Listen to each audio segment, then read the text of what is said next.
it's no secret that the government always approves of some new way to poison us, but liquefying bodies and potentially putting them back into the drinking supply is a whole new level of ick. It's called alkaline hydrolysis, and it is water cremation, being coined as the new, cleaner, greener, and eco-friendly way to dispose of your loved ones. But here's what really happens.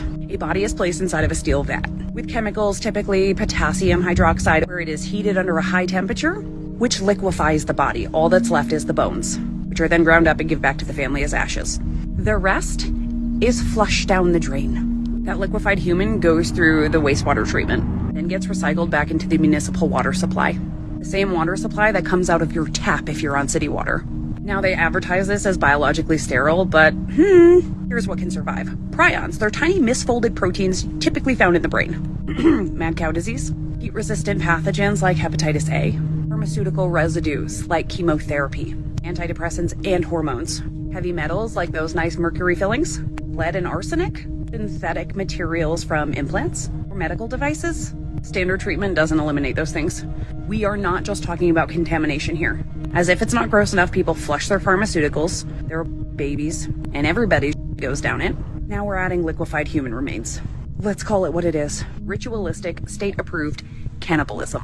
Most of you don't even know you're consuming trace amounts of the dead. This is not just disrespectful, it's a spiritual, ethical, and biological violation, all in the name of sustainability. And newsflash, it's legal in 28 states.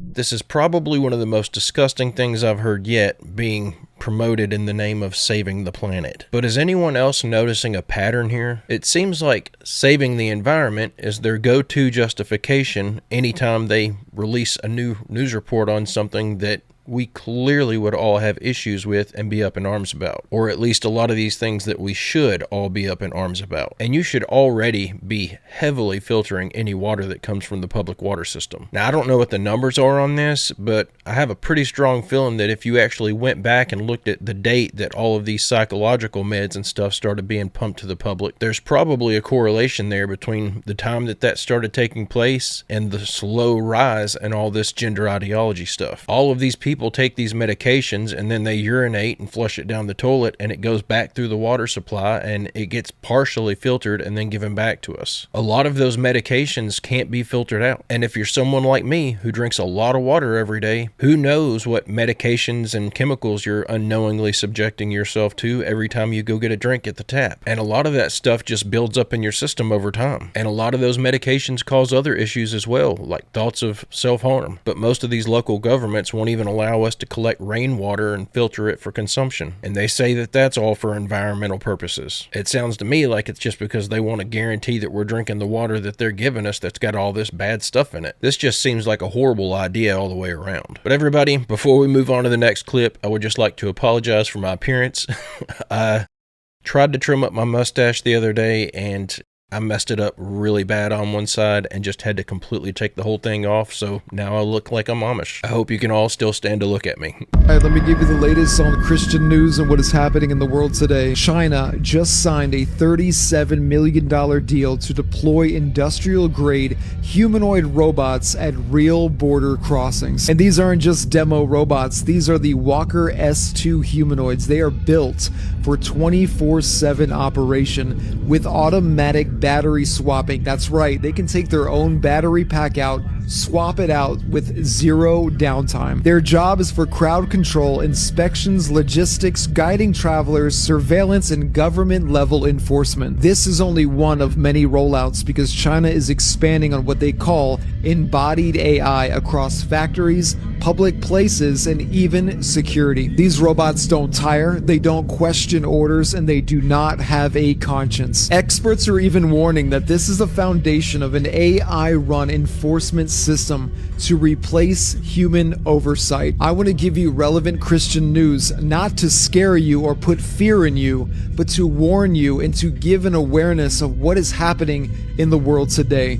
If you feel the same way, please share this so the world can be informed of what is truly happening. Boy, we all knew this was coming. And that's pretty crazy that on the first iteration of these things, they've already got it set up to where it can swap out its own battery. And I'm sure that by the time they flooded the streets with these things and they're all out there enforcing the law, they'll be able to repair themselves. And they'll have a never-ending supply of these things. They'll have robots building more robots. They'll be able to send 2,000 of them at you if you're someone that's an actual threat. And when you try to defend yourself against them, you're going to take an arm off or something like that, and it's just going to turn around and go back to home base and then regroup with its buddies after it swaps its own arm out. They'll be able to put one of these on every single street corner. Somebody wants to make a lot of money. Now's the time to start making mobile handheld EMP devices. And this right here ought to show everybody we're not in control of our governments anymore. They're no longer working for us. This whole idea is beyond dystopian. I'm sure if you put a poll out asking all the citizens of the world if they wanted this kind of policing and you actually gave them all of the information, it would be an overwhelming no. And this isn't the movies. These things are not going to be designed in such a way that they can't cause harm to humans. It's just a machine, and it's going to do whatever the controllers program it to do. So before long, we're all going to be living in these 15-minute smart prisons, and every time you walk through a new doorway, you're going to see one of these things standing there making sure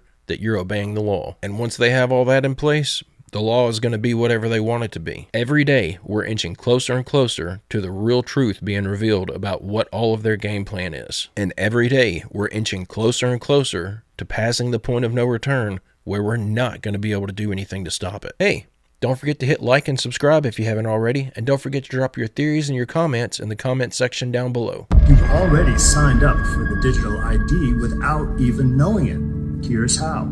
There won't be a sign-up sheet or app that you have to download. Digital ID will be created for you by our generous government. It will simply be given to you without your required participation or consent. Once implemented, one by one, all the systems you use, financial, health, education, the internet, shopping, etc., will all require it. Without it, you'll be cut out of the system. This is happening right now in Russia and India. How will they do this? It's quite clever and simple. And this is how it's already been done in other countries like Denmark and Italy, where they issued 40 million digital IDs. All the government needs is to pair your government ID with biometric data. They can then combine your legal identity with your biometric data and create your digital ID. That's it. Poof, and it's done. So how are they already doing this? Well, the necessary ingredients came online when the Real ID Act was implemented, because it is no longer just a state ID, but now a national federal ID. And where do you need it? At the airport. The airport is where TSA set up their biometric face scanners. That's the data that's combined when you show your Real ID or another federal ID. That combination is the recipe for a digital ID, and you're creating it without even realizing it. So, the most important step you can take is to opt out of TSA's facial scanners every time you fly, and never provide biometric data to anyone. Without the biometrics, no digital ID can be created. If you want to remain free of total surveillance and control, you must opt out now. This was what I was worried was taking place, that they were just going to sneak this in on us, because they know that Americans are not going to willingly sign up for biometric digital ID. But we've all already given away our biometrics. You use your face to unlock your cell phone. You use your fingerprint to unlock your laptop. A lot of jobs require a thumbprint or a handprint to even access the building. But this really makes things make sense in regard to why they've been pushing this Real ID so hard. They're just going to connect your biometrics that they've collected from all these tech companies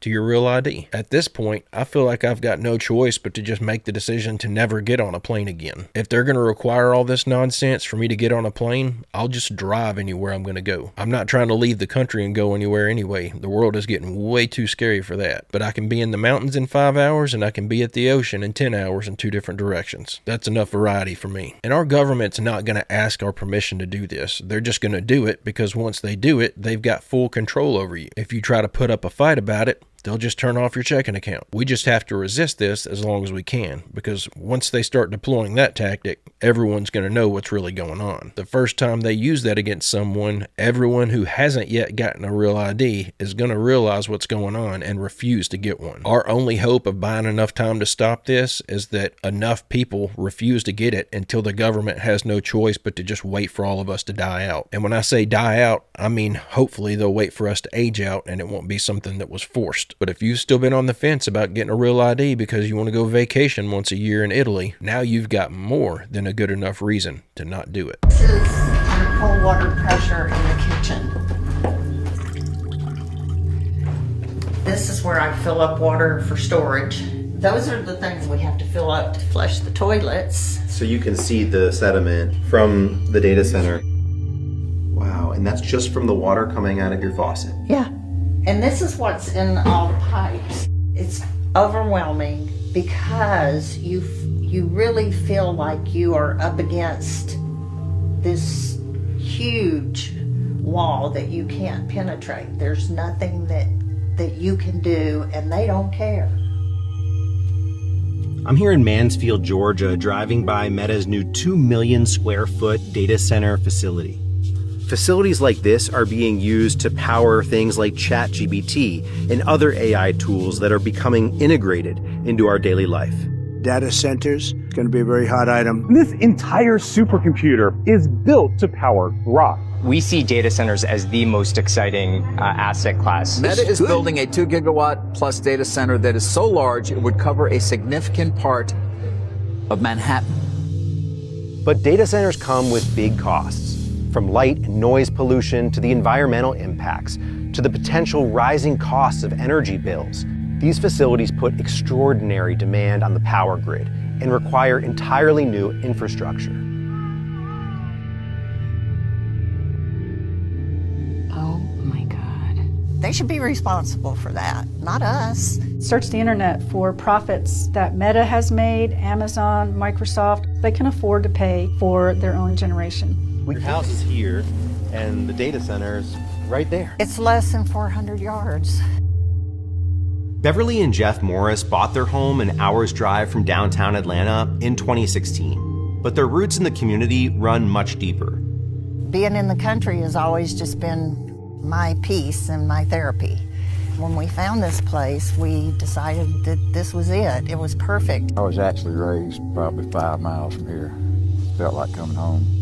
The data center that's now the Morris' next door neighbor happens to be owned by Meta, the company you know for Facebook and Instagram, but has also been breaking into artificial intelligence.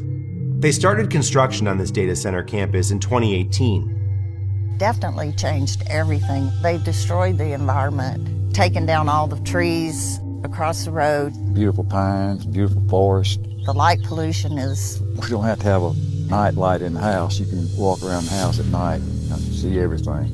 It's that bright. I'm just curious how many of these massive data centers are going up across the country. I'm going to look that up.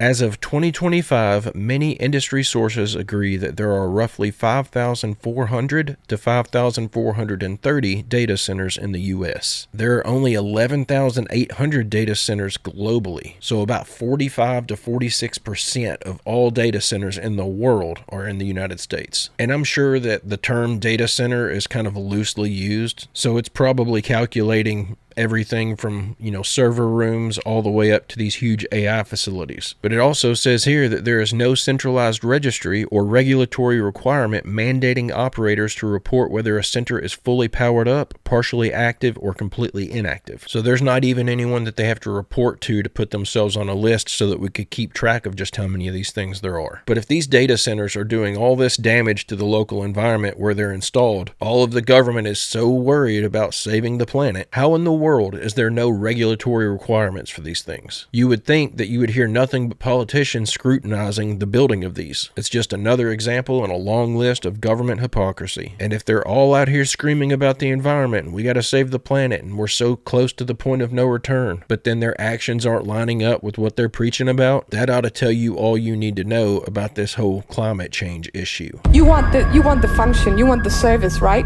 Why do you want to own a cell phone if you can just lease it? And if you lease, why shouldn't you lease your refrigerator or your washing machine or your dishwasher, or why do you want to own it?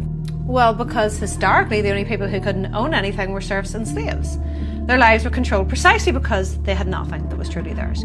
Now, I know that you're trying to hawk this circular economy as convenient and sustainable, but ownership has always been one of the clearest markers of personal freedom.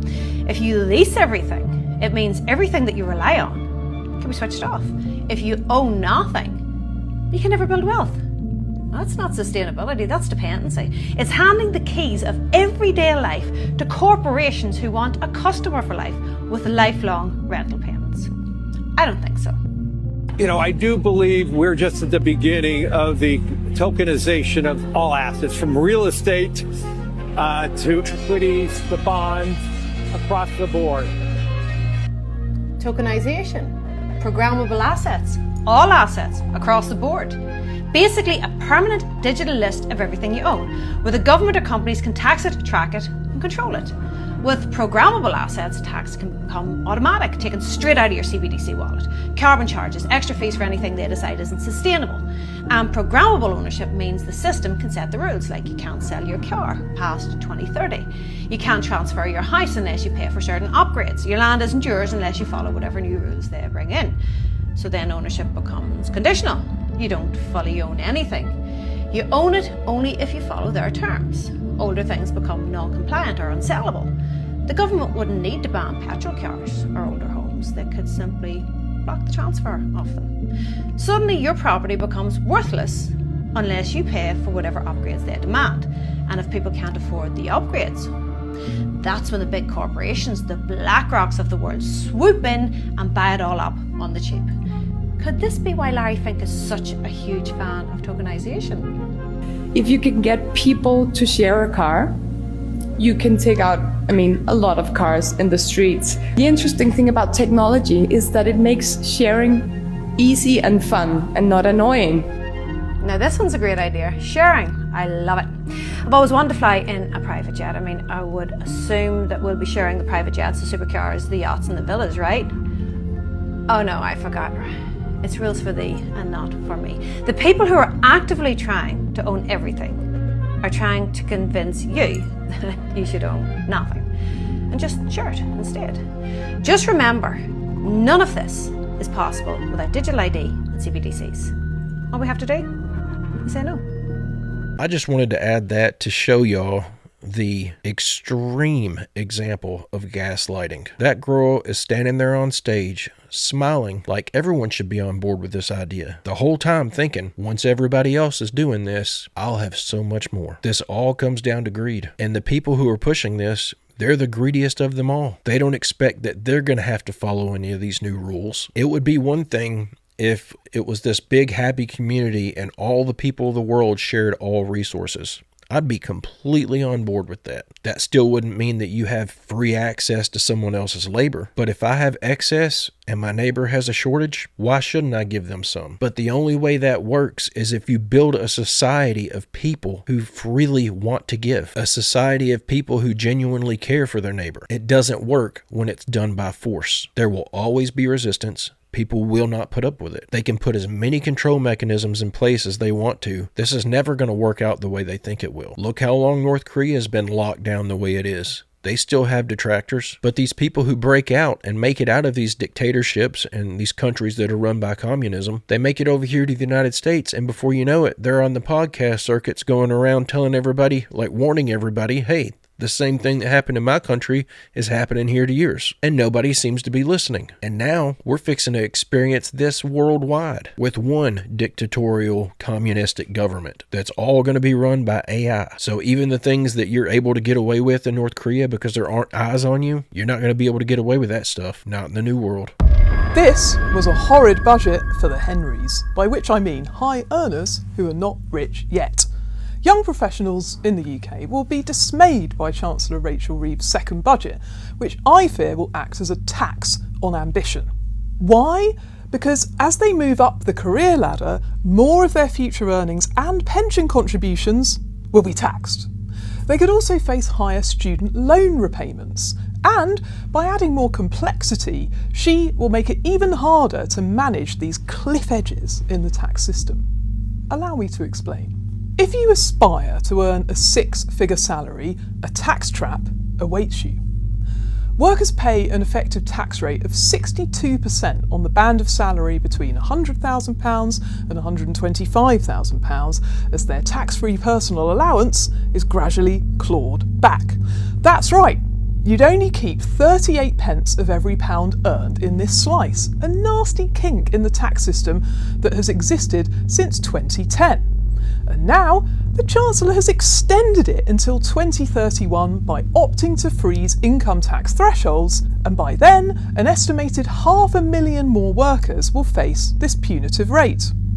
Plus, £100,000 is also the threshold where parents lose nearly all of their entitlement to government support with expensive childcare bills. That is why many workers above the £100,000 threshold opt to sacrifice more of their salary into their pension to keep their pay below this level, and they do that using what's called salary sacrifice. But the Chancellor had bad news for us in the budget. That is not sustainable for our public finances, putting pressure on the tax that everyone else pays. And so I am introducing a £2,000 cap on salary sacrifice into a pension, with contributions above that taxed in the same way as other employee pension contributions. Graduates could get to keep even less if they're repaying a student loan, as this would deduct a further 9p in the pound. And the budget will freeze the repayment thresholds and interest rates on some student loans from 2027. The longer tax thresholds remain frozen, the more attractive salary sacrifice becomes. But Reeves is hoping that charging companies and workers national insurance contributions on pension payments above £2,000, she will claw back up to £4 billion in tax. The good news? This won't happen until April 2029, so that gives Henrys and Henriettas a few more years to think about their tax planning strategy. I fear for some, the answer will be working less or even turning down a promotion to stay below the 100k cap. And for others, the prospect of leaving the UK to live and work in a lower taxed country has never been more appealing. The only reasoning I can see behind this is they're wanting to stop people from having ambition. They don't want anyone to even have a thought in their head that they can try to strive for success anymore. And what do their universities think of this? No one's going to want to go to college anymore if they know if they go out there and get a good paying job that the government's taking 75% of their earnings. And there are only so many gas station cashier jobs in existence. But this is how they're going to force everyone onto this central bank digital currency, where they're just taking the government handout every month and not putting any effort into their life. Society is going to completely collapse. And it's not about whether the people fall for the trap. They're setting the system up in such a way that it's not just a trap anymore. When the system is set up this way, you would be ignorant to go put out extra effort. At that point, you're literally just doing free work for the government. And I'm sure that these high tax thresholds fall just below the line of what these government officials get paid. Rules for thee, not for me. But this is what the government does. They create a problem, and then in an effort to appear like they're trying to fix it, they create an even bigger problem. But that country's gone so far off the deep end at this point that they're no longer even trying to make it look like they're doing the right thing. They're no longer trying to make it look like they're trying to solve a problem. This is literally them solving a problem for themselves, not the citizens, and doing so at the expense of the citizens. This is one of the most absurd things I've heard coming out of the UK, and that's saying a lot. Georg Hegel was a German philosopher who came up with a basic system for achieving the goals of the Illuminati called the Hegelian dialectic. This system is based on 3 steps. Not been a major war in the 20th and 21st centuries that does not follow the Hegelian dialectic. The Hegelian dialectic is a very subtle psychological process which can destroy conviction, crumble your conscience, and it can even eliminate every shred of opposition that might exist within you that would make you oppose the exterminating of Christian principles in society. And what is so sick about it is that it is very simple. It is a process which involves 3 phases, which are thesis, antithesis, and synthesis. The first phase of the Hegelian dialectic is simply presenting the thesis. A thesis is simply the ideologies or the beliefs of a group or of an individual. After this phase is completed, then phase 2 begins, which is the presentation of the antithesis. The antithesis is a completely opposite view from the beliefs or ideals presented in the thesis. This is done to confuse the thoughts of the dissenter or the target group. then, when phase 2 is completed, phase 3 is initiated, which is the presentation of the synthesis.